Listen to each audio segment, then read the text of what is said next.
Hello friends, it's Phil, and today I'm going to be doing a 2-year review of my Hayter Pro. Now, the reason why I'm doing this, and the reason why I think it's really important, is if you're going to buy one of these machines and you're going to use it really extensively, it's probably going to be knackered by the first year unless you look after it.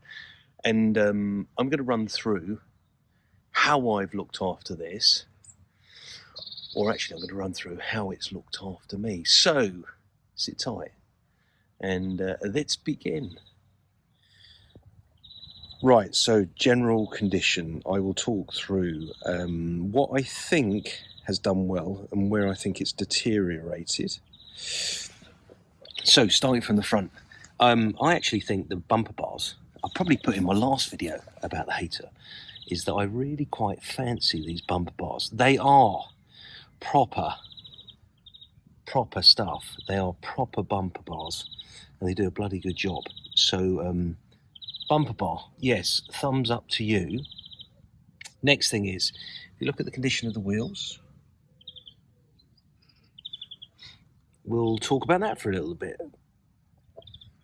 Right, onto the wheels. So generally 2 years old, been used fairly extensively all year round for 2 years, and the wheels are actually looking in pretty good nick. Now, I reckon that's because when I carry the mower into gardens these days, I tend to lift the machine off the rollers on the back to protect the roller assembly, but I'm a bit more light-handed with the wheels, the way I move the wheels around. So there, the wear and tear on those is relatively low. And because of the bumper bar, the bearings are in pretty good nick. So we've had no issues. 2 years, absolutely no issues with the wheels, which is very good. So moving on, you know this little thing here, the handle. If I show you the handle and the settings.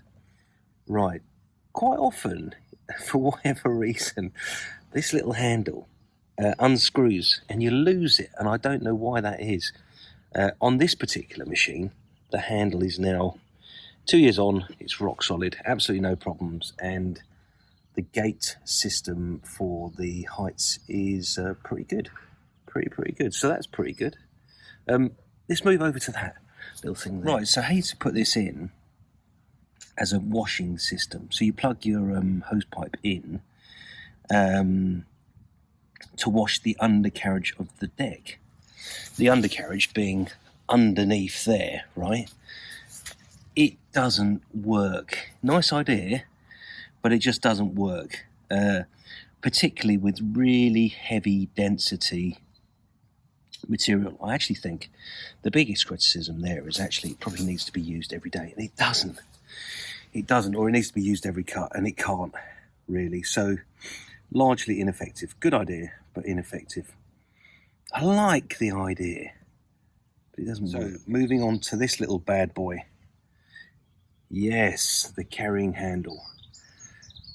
Other than the fact that it's slightly in the wrong place to be really useful, if it was more sort of here, the balance would be better. And I think that's partly to do with when they decided that they were going to put it here, they determined probably without the grass bag on and the weight of the grass bag.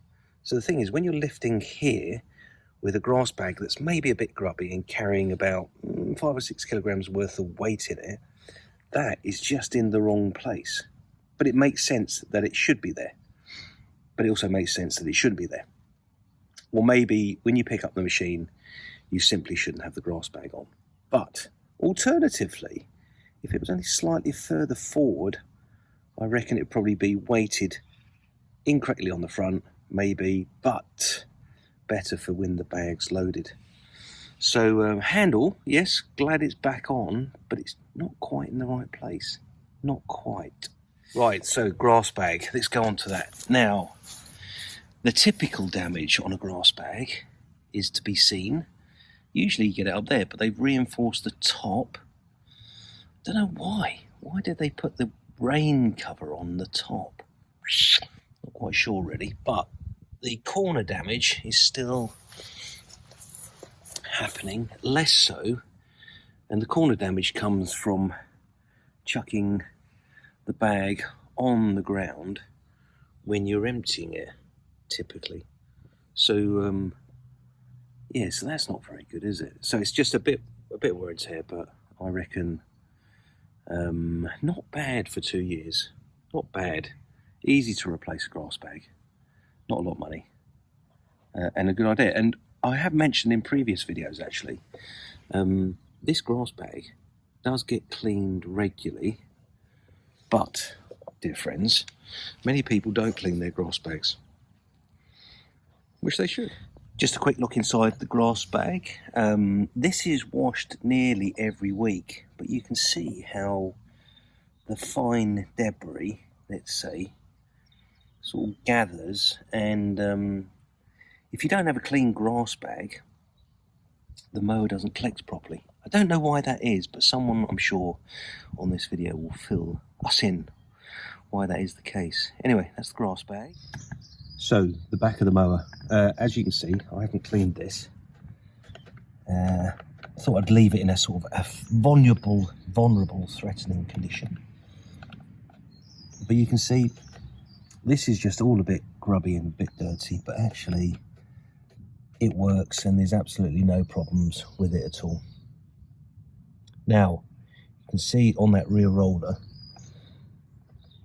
that there is a bit of grub on it, and I will talk about that in a minute. So this is the rear roller assembly, and I'm not going to lift it up, can't get it up in this angle, but look, if you sit on there you can see that there is a washer covering that bolt. Now this casing, which is pretty good, and the metal reinforcing underneath is really excellent, but the casing actually got struck on the front at some point, and snapped the whole thing off, because the assembly behind here is held on by one sort of turret, let's call it, of plastic.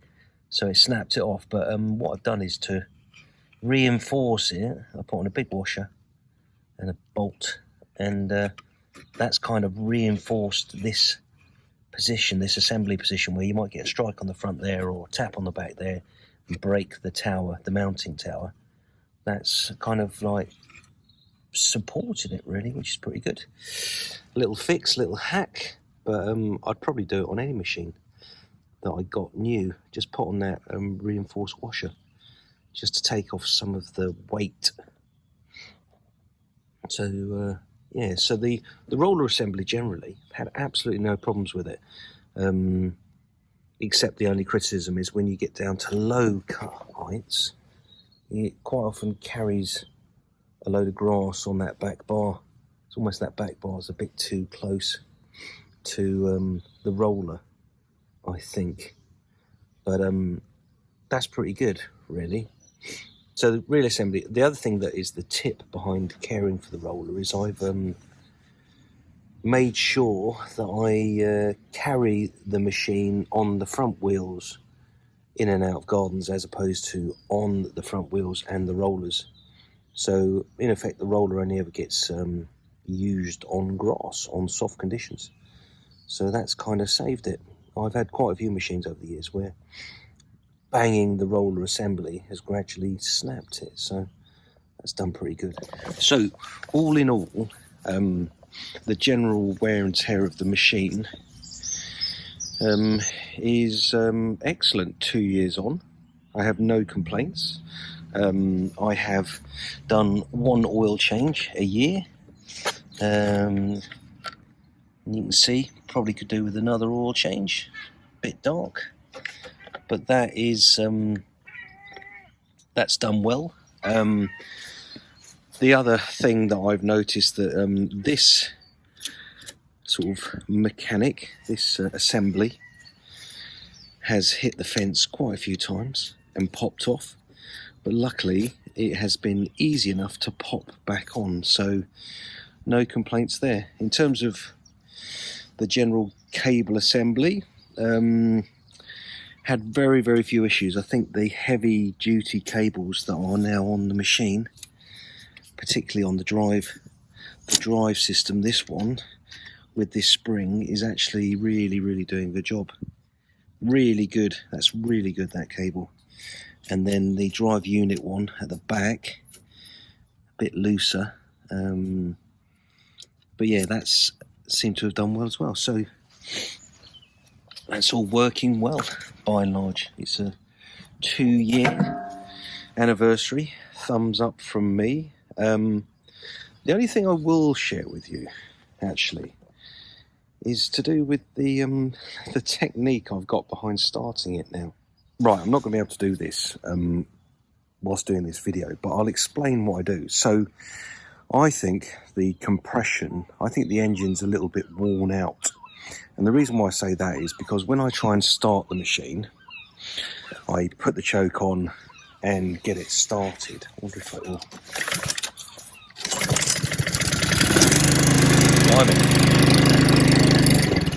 That's unusual. Normally, on a cold day like today, or start of season, that wouldn't happen. And what I've done as a little hack is, if I engage the blades, it puts a lot more load on the engine, and then I try and start it now, and there's more weight on it.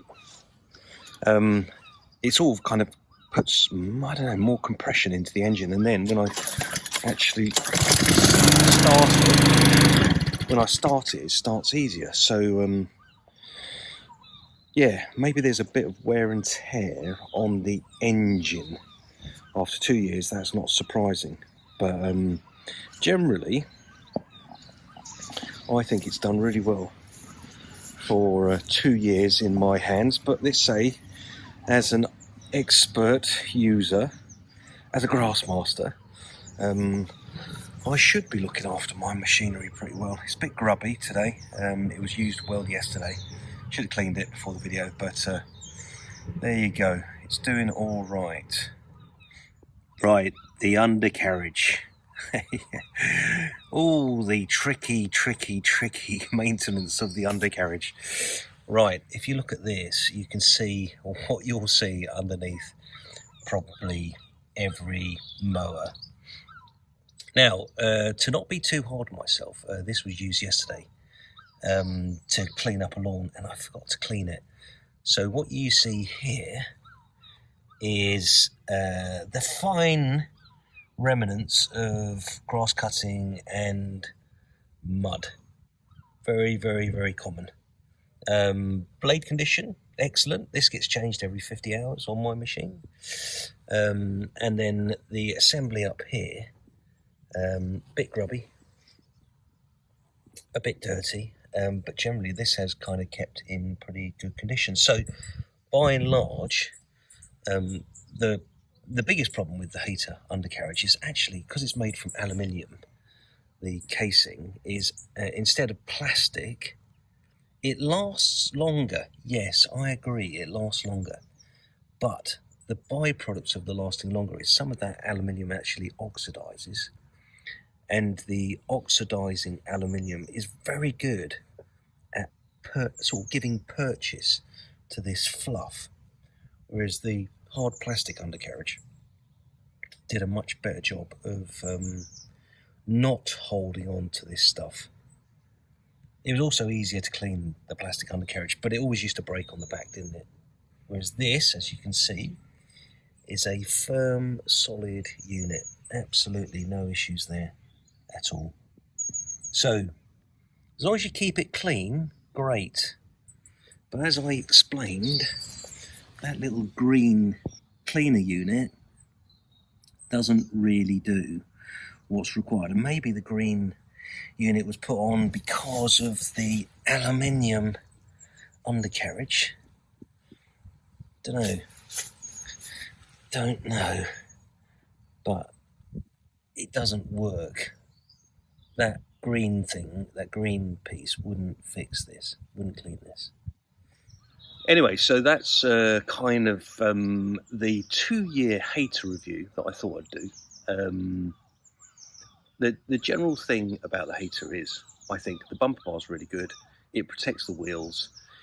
If you hold the machine carefully and keep off the rear roller assembly is much stronger than previous Hayters, which is really, really good. I've had no problems with that at all. If you reinforce that little side bit, that will do some good. And generally, I'd say the only thing that has come to notice is I think there's a bit of wear and tear, but that also might be to do with the spark plug, which, with the use that this machine gets, should be changed a bit more often than twice a year, which I do. So, hopefully, you found this video useful, and if you have, can you hit the thumbs up button or the thumbs up, and possibly subscribe, and I'll try and do more of this sort of stuff. Anyway, catch you soon. Take care.